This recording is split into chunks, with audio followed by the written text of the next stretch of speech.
Hello. Today my friends and I will be performing the words of teenagers from across the country. Kids, just like us, who put to paper what this experience of quarantine in the midst of a global pandemic is really like. And while every story you'll hear today won't necessarily reflect our own individual perspectives, there's a shared understanding of our united, new reality that feels universal. We'll start at the beginning, when the regular stuff started to change.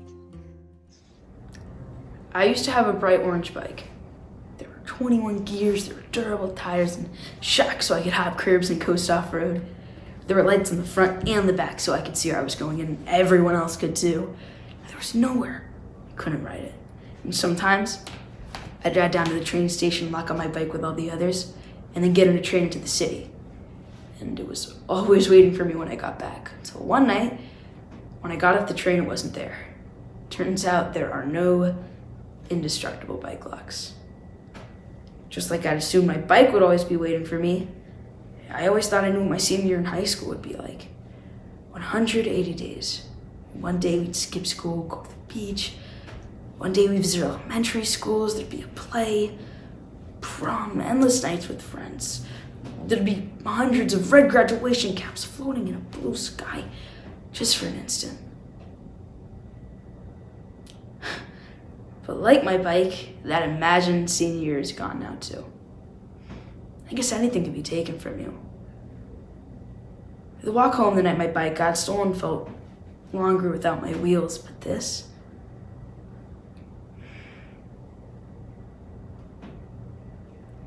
I don't know how this feels yet.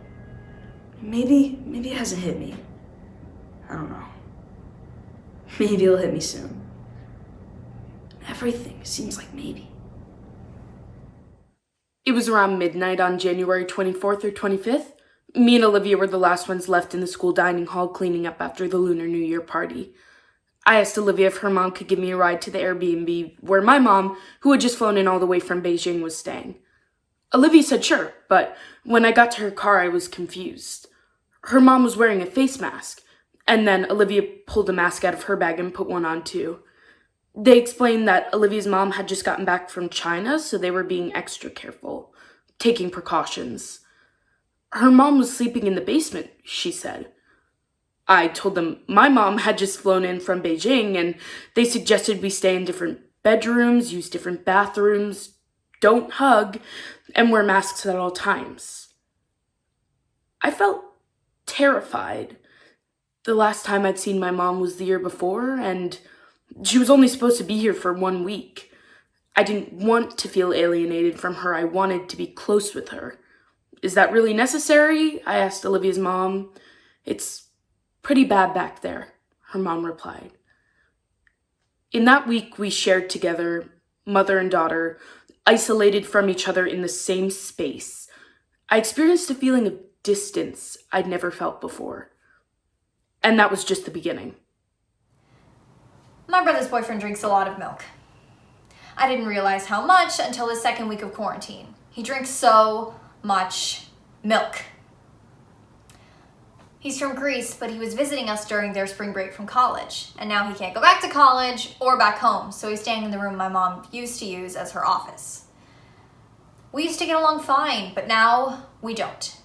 He's not just regular loud, he blasts Eurovision on a nightly basis kind of loud. He's like that rubber toy you leave on your desk and out of nowhere it loudly rockets into the air and scares the crap out of you. He's like that. I try to have sympathy. I know this must be hard for him, adjusting to a household in an unfamiliar culture. But this situation has me really confused. Tonight, when I was washing dishes, which shouldn't even be my chore, but my mom makes me wash everything in the sink every night, even if I didn't eat a single grain of granola. I scrubbed the fried rice off a pan and began to cry. Maybe it was because of something I read in the New York Times Daily Briefing, but then again, maybe it was because of something else. Quarantine is a luxury that some people don't have. I took a ride in my car the other day and I saw a homeless man, and I just got to thinking, what choice does he have but to just shiver in the cold and watch as people pass by. He isn't wearing a mask, because maybe he can't get one. And he's not at home, because he doesn't have a home to go to. Quarantine was something that I only heard about in the movies. And I have times where I forget. But that really made me remember. I mean, my neighbors are still outside, but downtown just looks so dry. My parents are always home now. A good time to family bond, I guess. I have online school. I actually prefer it. It's better than real school. People are dying. But my parents stocked up on food. Especially my favorite, mozzarella sticks with sweet and sour sauce.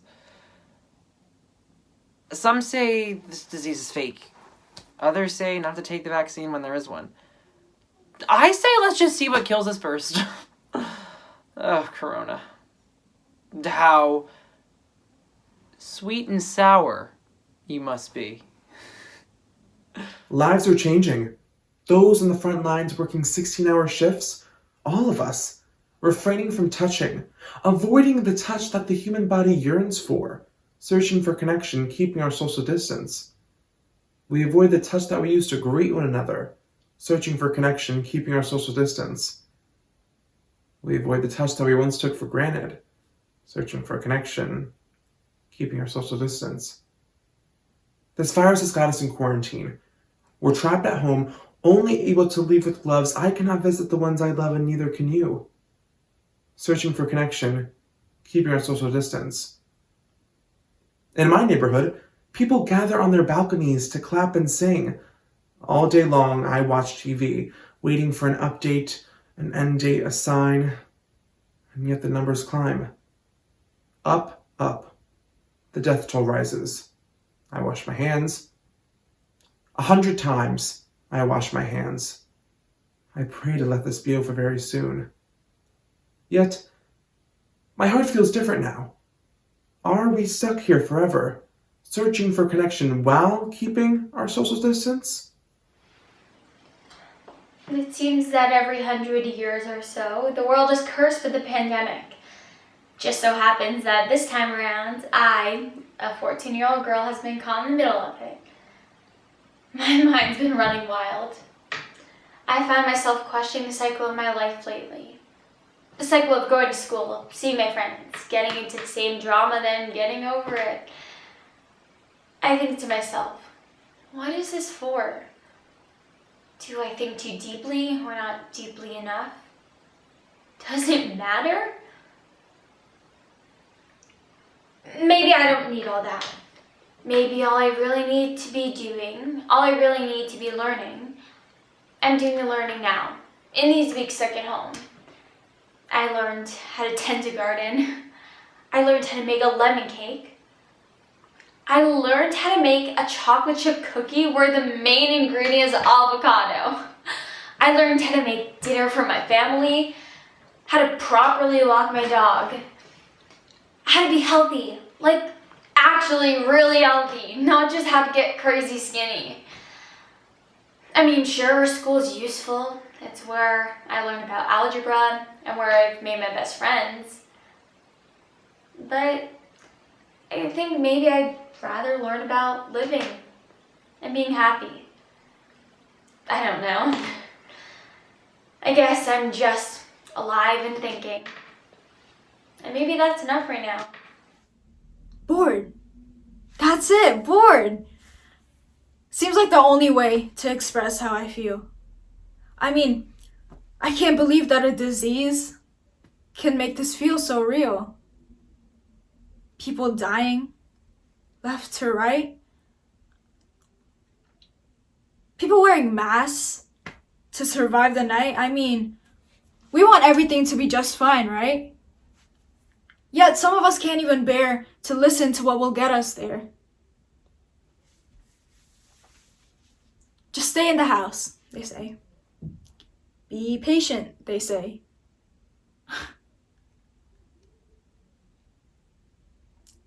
But until then, bored. Yeah, that's it. Bored. During these terrible times, these days of people risking their lives to save others, I find myself questioning normal. Like, why, you know? I mean, it's all made me wonder, what do I really want to be doing? I think the main theme of everything going on right now, I mean, when you really boil it down, I think it's love. Love. People staying away from their families to keep them safe. That's out of love. It's twisted, unreal, but still love. I realize that I want to spend time with the people I love, doing what I love right now. Because time suddenly feels mysterious, unique, and limited.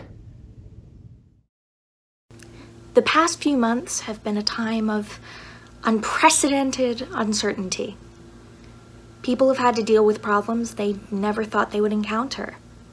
People have had to buy food in bulk because they don't know when they'll have a chance to get more. I went to buy hot sauce. Usually there are dozens of brands, but there was just one bottle of one brand left on a shelf. So I bought it. When I was told that I have to stay home in order to survive, it was jarring. It was surreal to learn that in my senior year, I wouldn't get to have a prom or graduation. I don't know what's going to happen when I get to college, if I even get to go to college. I don't know if I'm going to have a summer job or not. This virus has brought a whole world to a standstill. I used to wake up every morning looking at the ceiling, looking for some motivation to get me up and out of bed into school. And then my mom would bust down my door and in her watered down Dominican accent shout, "You have to go to school or you no graduate." 4 long years. Every morning I would hear, "You have to go to school or you no graduate."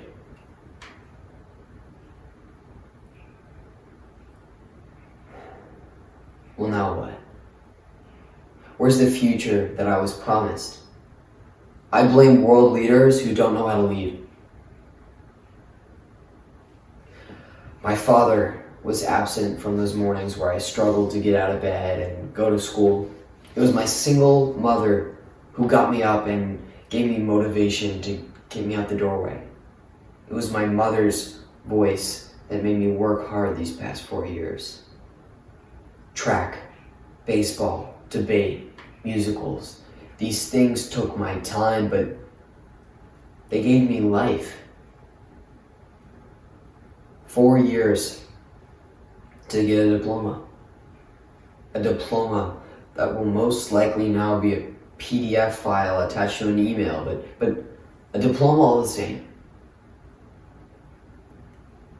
I will get out of bed, Mama.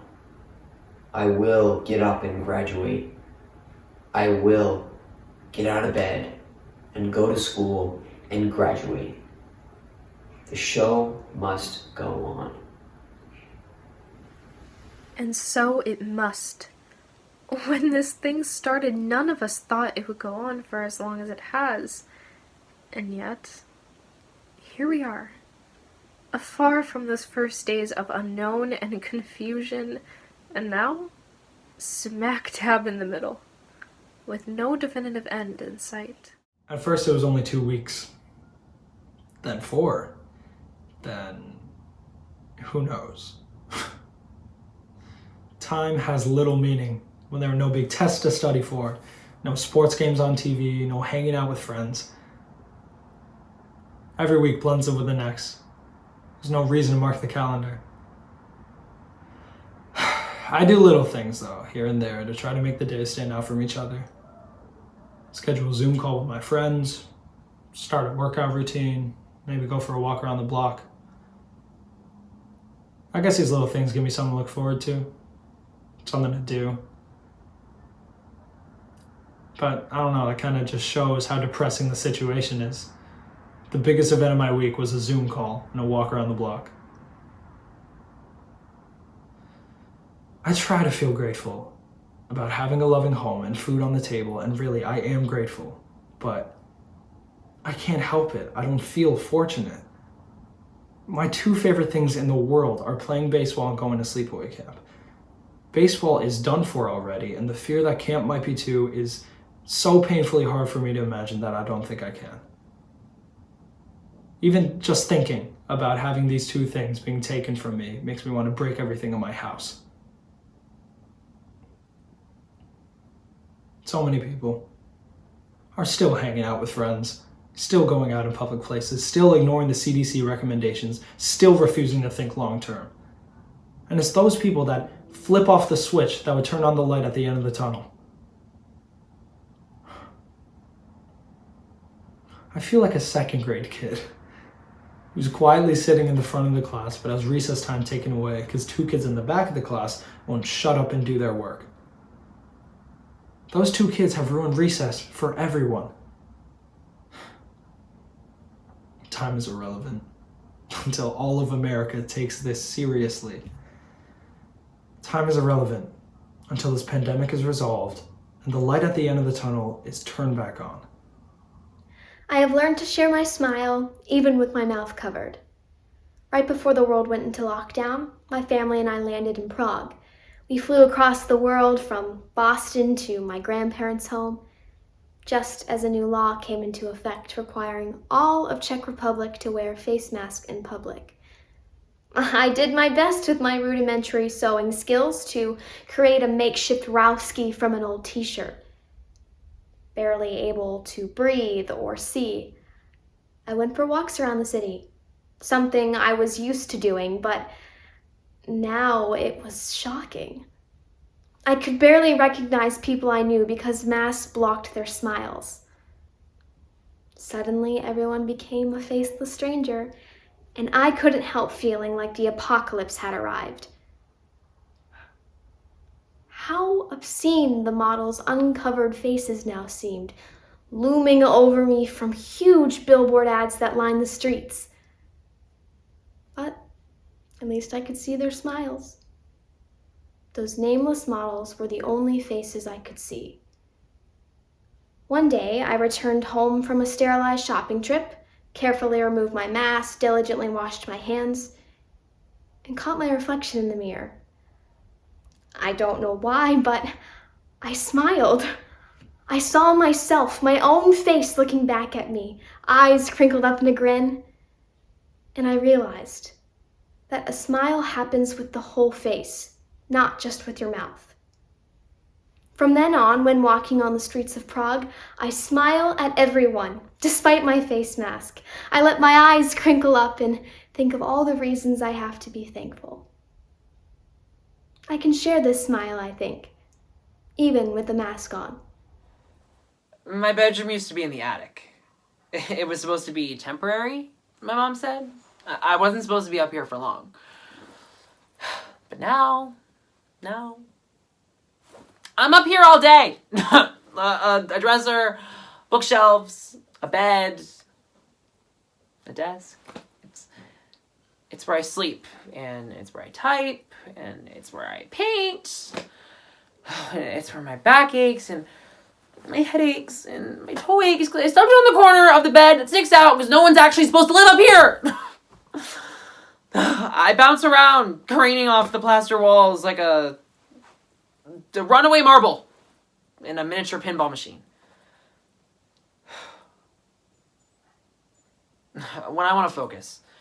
Like, when I want to feel like the world is less like my hair when I first wake up and more like my hair after I shower, I sit at my desk. But the desk can't drown out the echoes of the world below. The basketball my brother's bouncing, the engine of a bored neighbor sitting in his car, the lawnmower of the guy with the perfect lawn. Big windows are a bad idea for a study hall. It's become my refuge way up here. Way up here, in my attic bedroom. Or, as I like to think of it now, my watchtower. On the day, July 21st, I was born along with my best friend, TJ.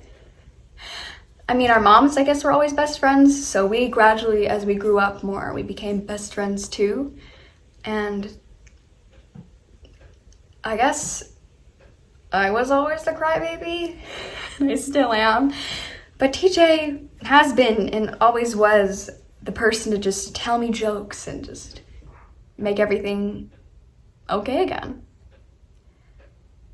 However, in I think around middle of 3rd grade, a girl that I barely knew said something that I probably will never forget. She said something along the lines of, "You and TJ are gonna be like a mommy and a daddy. My sister says that best friends always wind up together." And I never told TJ what she had said because, you know, everything we did was like 100% together and we never did anything apart because he'd said that he thought that everything would be done better as a team rather than just all by yourself. So that's how we did everything. But when high school began, things really started to change with us. I started doing, I think, cheerleading, and he was doing football, and soon enough, our schedules were completely different, and we had, like, virtually no time for each other whatsoever. And all the girls are just crazy about TJ's chocolate brown skin and his eyes and his... And I really got to thinking recently that I really hope that that girl from 3rd grade was right. It would be nice if best friends did end up together. What's shaking, bacon? TJ had asked me, I think, on the last day before school had been closed and the world just stopped, and he said, "Your birthday is coming up soon." It was, and what are you planning? And I think now it really doesn't matter if he was flirting with me on that day, leaning against my locker. Because it sucks, but everything is just completely frozen now, including me and TJ. Yesterday, I watched my mother watch her uncle's funeral from a laptop computer in our living room. The stream wasn't live. She had waited for days to watch it. She didn't want to disrupt our family's internet connection.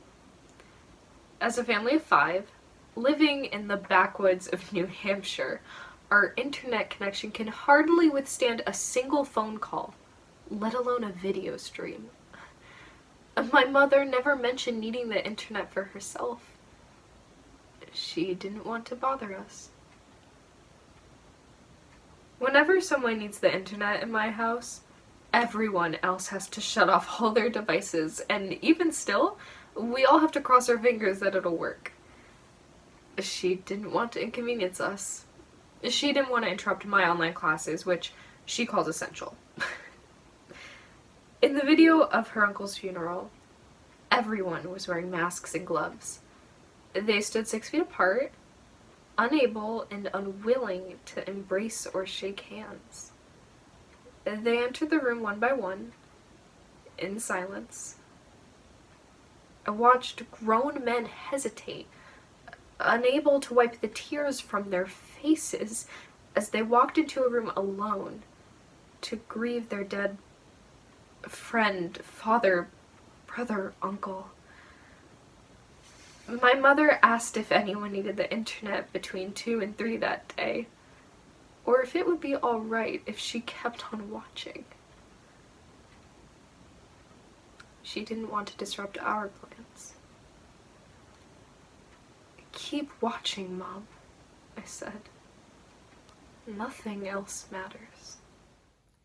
The days started to repeat themselves. I can't remember if it's Wednesday or Thursday. Did I take the elderberry my mom left for me? Did I take the black seed oil? I don't know the date. Everything's a blur. When you have people within your household who are essential workers, one being your mother, the feeling of fear begins to grow larger every day. When she coughs, I panic. When she sneezes, I panic. The other day she complained of shortness of breath. Does she have it? I panicked. This is what each day looks like for me. The same constant feeling of fear, panic, agitation, and impatience. Every day is the same. I can't do this anymore. I've run out of snacks to eat. I've run out of Netflix shows to watch. 437. That's the number of peanut M&Ms I counted in the candy jar my mom bought me last Easter. I've mastered every single gadget on my Apple Watch. I could probably do the guy's job at the Apple Store myself. I've been digging so many caves in Minecraft, I could probably do all of the silver mine work in Mexico in the 1700s by myself. I've been taking 3 showers a day, and not to stay clean, just as an activity. I'm taking naps like a baby. I thought we'd be back in school by now, but nope, no end in sight. Sitting in my own thoughts is no good. It gets depressing. I keep thinking about the number of deaths in my state, in my country, in my world.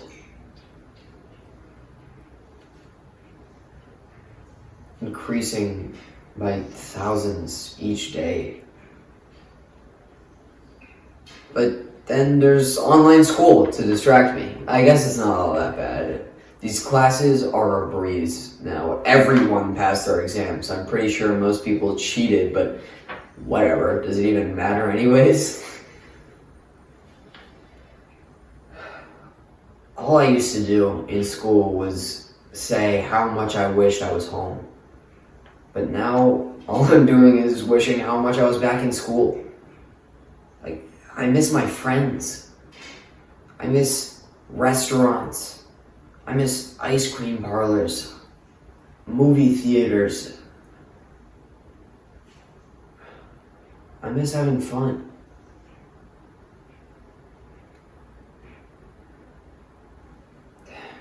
This is so boring. I can't do this anymore.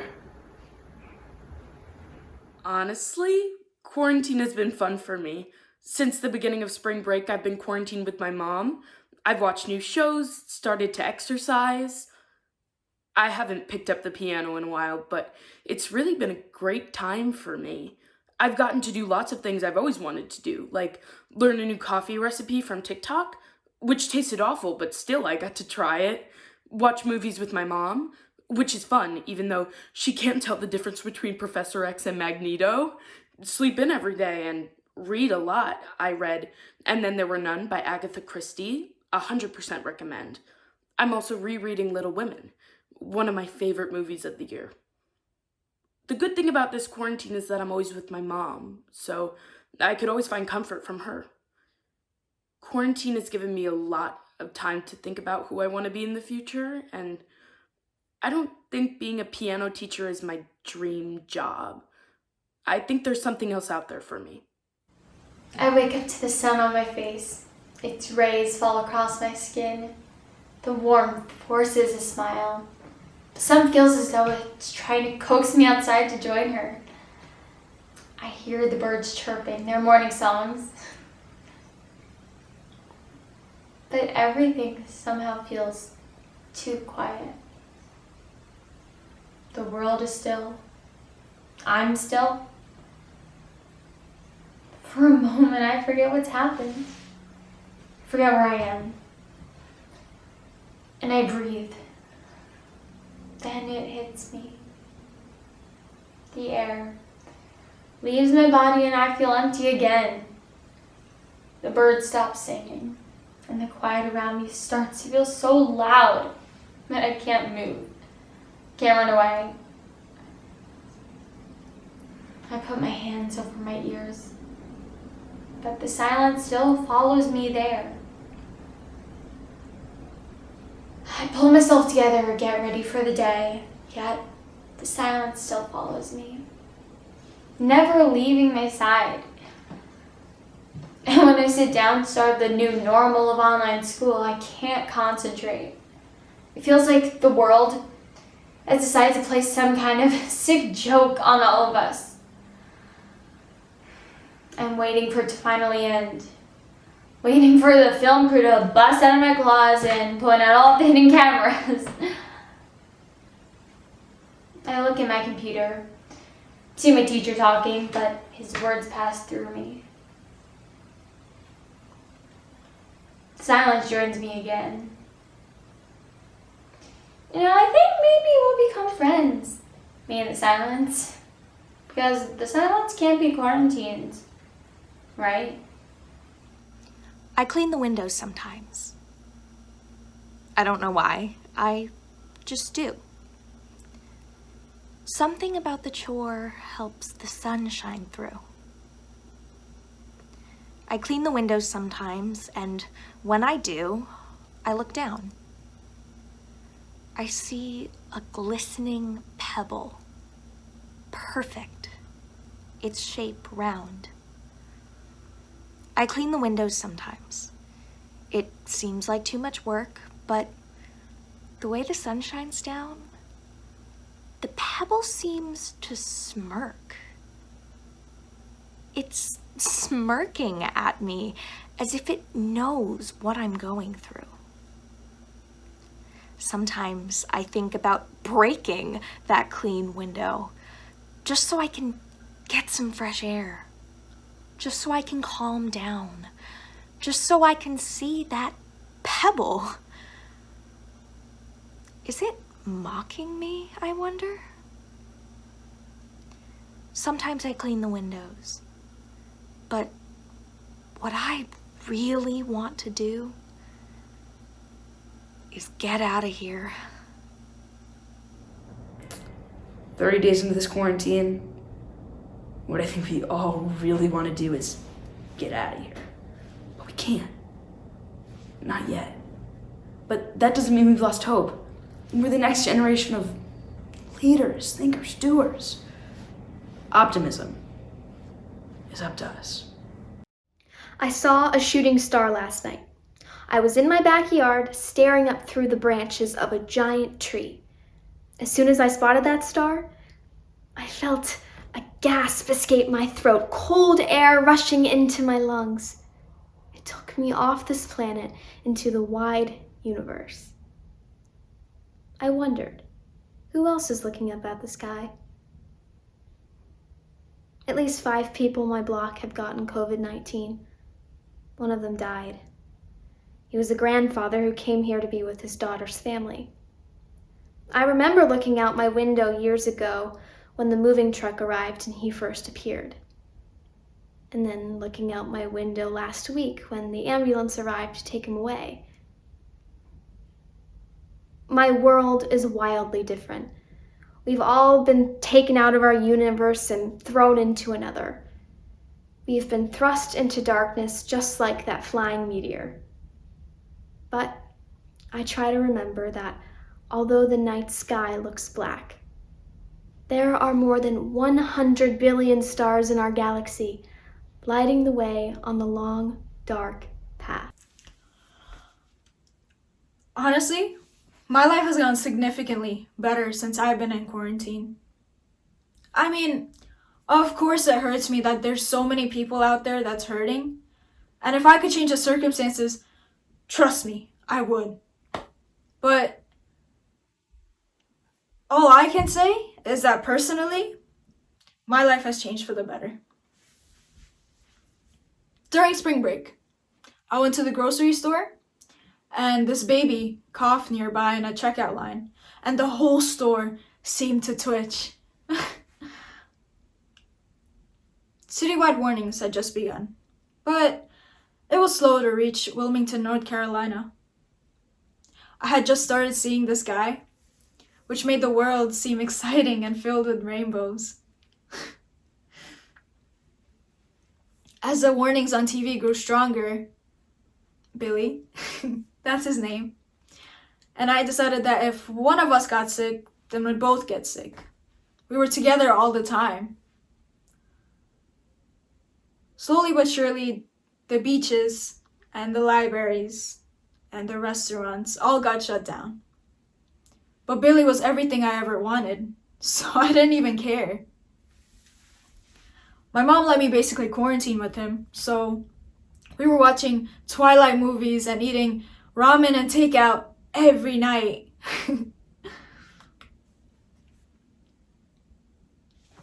When school started back up again, they moved to a pass-fail system, which coordinated quite conveniently with the schedule of falling in love with a boy. I mean, it's not just my mental health that has skyrocketed. The Earth seems to be slowly recovering from global warming. I see all of these Instagram posts questioning if humans were the virus all along.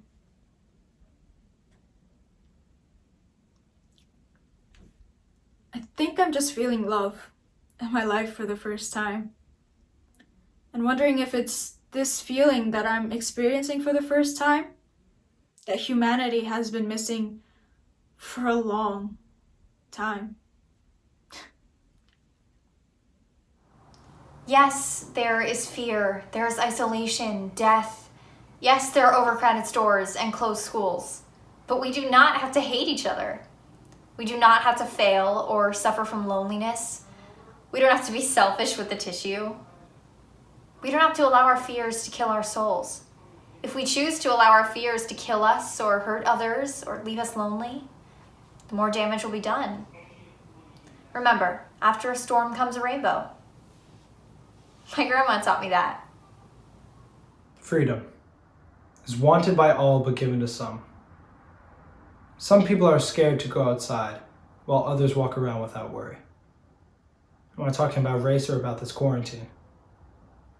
Am I talking about African Americans being afraid to go outside wearing a mask for fear that they'll get arrested or shot, while white men wearing the same masks have no cause to fear anything but the virus? On the streets, in lines at the grocery stores. Why should anyone have to worry about police? They know their rights. They have the right to live in peace, in freedom. This is the United States. People are afraid of every cough, afraid of every sneeze, but even more afraid if it's coming from a Chinese man. Every time I open the news, I see a story about a person of color not being treated or tested, but instead sent away or given the wrong diagnosis. Oops, somebody says later when that person dies. Sorry. Those families don't want oops. Those families don't want sorry. They want the same rights as that white family had in the same waiting room. This time we're living in will be recorded in future history books. What happens to all of us? The truth will pass down through generations. What's our history going to be? I am Rapunzel and my house is my tower. Dramatic? Yeah, but it's the truth. I'm confined to my house. It's only reasonable that I feel this way. I have my driveway and my backyard, but it doesn't feel like enough. Oh, how I can't wait to go beyond my home again. What will I do? What will I say? Oh, yes, I know exactly what I'll do.